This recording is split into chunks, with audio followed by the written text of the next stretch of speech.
Natal, o momento de ocupar o trono. Olá, esse é o seu canal de devocional, um lugar dedicado a nos aproximar de Deus. Mateus capítulo 2, versos do 1 ao 3.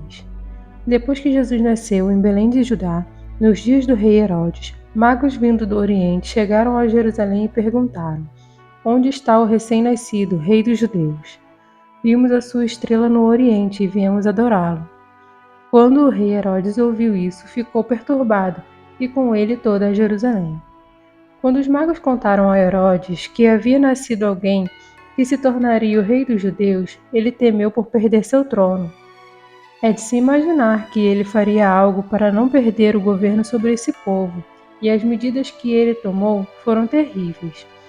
Mandou matar todos os meninos de até 2 anos de idade. Mas Deus, sabendo dos planos de Herodes, avisou a José e mandou que ele fugisse para o Egito, e eles tiveram livramento. Muitas vezes é assim que acontece conosco.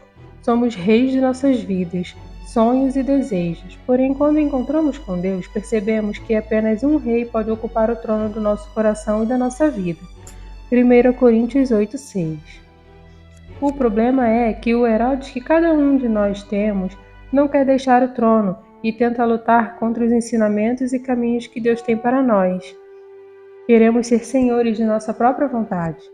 Existe uma resistência natural na nossa carne pecaminosa contra os desígnios de Deus, e a única forma de alcançar a redenção e deixar Cristo reinar em nossas vidas é abrindo mão dos desejos da nossa carne.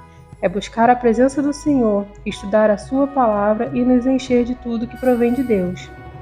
Para Deus não era suficiente reinar sobre todas as coisas, ele ansiava por comunhão e por isso enviou seu Filho para restabelecer nosso vínculo com ele. Mateus capítulo 1, verso 23. Mas para um Deus tão amoroso, a obrigação não foi o caminho.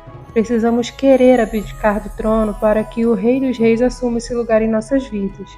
Apocalipse capítulo 3, verso 20. Lucas capítulo 1, versos 31 ao 33. Você ficará grávida e dará à luz um filho, e lhe porá o nome de Jesus.